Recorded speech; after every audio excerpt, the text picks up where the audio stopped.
आवाज आएगी।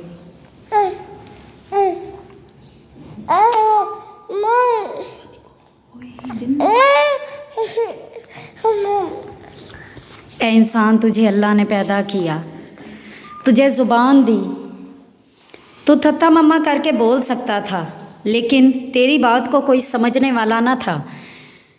तू सुन सकता था, लेकिन तुझे समझ नहीं थी। तूने चारपाई के चार पाए पकड़ के चलना शुरू किया। फिर तू जवान हो गया, अल्लाह ने तुझे एक रुतबा दे दिया, एक मुकाम दे दिया। तू आलिम बन गया, डॉक्टर बन गया, इंजीनियर बन गया, नंबरदार बन गया, MNA बन गया। तू टीचर बन गई, सिलाई करने वाली बन गई। तुझ जैसी कोई सिलाई करने वाली नहीं, तुझ जैसी कोई टीचर नहीं। तुझे एक मुकाम दिया अल्लाह ने। फिर तू जवान हो गया, तेरी शादी हो गई, तेरा घर आबाद हो गया। फिर अल्लाह ने तुझे औलाद दी।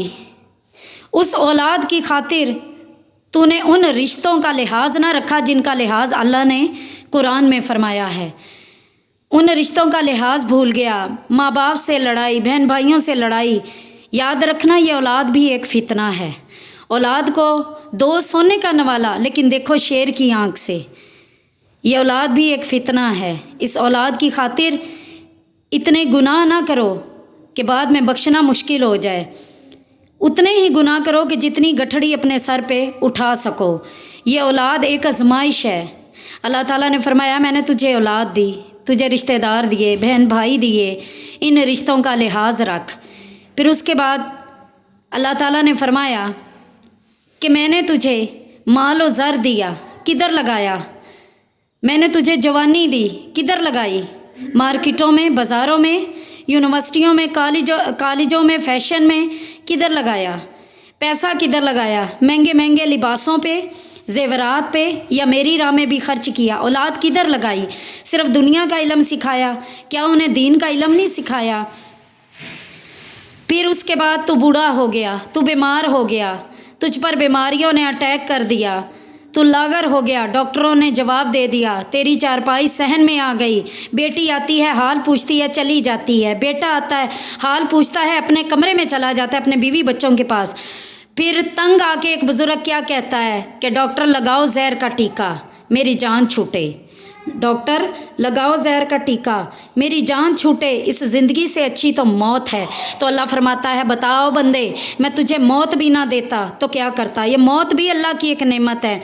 और देखिए हमारा अल्लाह हमसे कितना प्यार करता है कि अल्लाह ताला फरमाते हैं, मुर्गी भी तो मरी है, कुत्ता भी तो मरा है, वो कहाँ फेंका है? रूढ़ी पे। लेकिन ये मेरा शाहकार है, इसे रूढ़ी पे ना फेंकना। इसको नहलाओ, धुलाओ, इसको खुशबू लगाओ, इसको इत्र लगाओ, इसको फूलों के हार पहनाओ, इसको सफ़ेद लिबास पहना के दुल्हन की तरह तैयार करो, और इसका क्या देखने आओ? चेहरा। अब उस चेहरे का क्या फ़ायदा कि जो कभी अल्लाह के सामने झुका नहीं। हमारे यहाँ जब कोई मर जाता है तो कहते हैं जी इसका चेहरा जो है ना वो किबले की तरफ कर रहे, लहने वाले पासे एदा मुँह करो। तो जेड़ा मुँह कदी अल्लाह अगे झुकिया ही कोई नहीं, ਉਹ ਭਾਵਾਂ ਬਾਅਦ ਚ ਲਹਿਣੇ ਵਾਲੇ ਪਾਸੇ ਕਰੋ ਤੇ ਭਾਵਾਂ ਚੜੇ ਵਾਲੇ ਪਾਸੇ करो, फिर फ़ायदा कोई नहीं। ਜਦੋਂ तौबा का दरवाज़ा बंद हो गया, अपनी ज़िंदगी में तौबा कर लें, नमाज को कायम कर लें।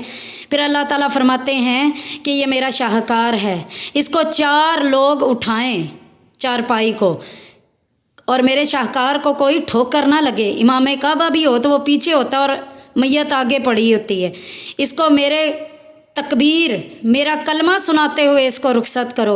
फिर इसकी कब्र पर उतनी देर खड़े रहो जितनी देर किसी ऊँट को ज़िबा करके उसका गोश्त तकसीम किया जाता है। देखिए अल्लाह का प्यार अभी भी ख़त्म नहीं हुआ अपने बंदे से। जब बंदा कब्र पे चला जाता है तो अल्लाह ताला फरमाते हैं कि इसके अजीज़ों का रब यकदम से दौड़ के वापस ना जाओ, मेरे मुर्दे को तकलीफ़ होगी, मेरे शाहकार को तकलीफ़ होगी। फिर उसके बाद अल्लाह ताला फरमाते हैं कि जब बंदा कब्र में आ जाता है तो फिर मैं बंदे से पूछता हूँ, बताओ बंदे, मैंने तो तुझसे इतना प्यार किया, तूने क्या किया?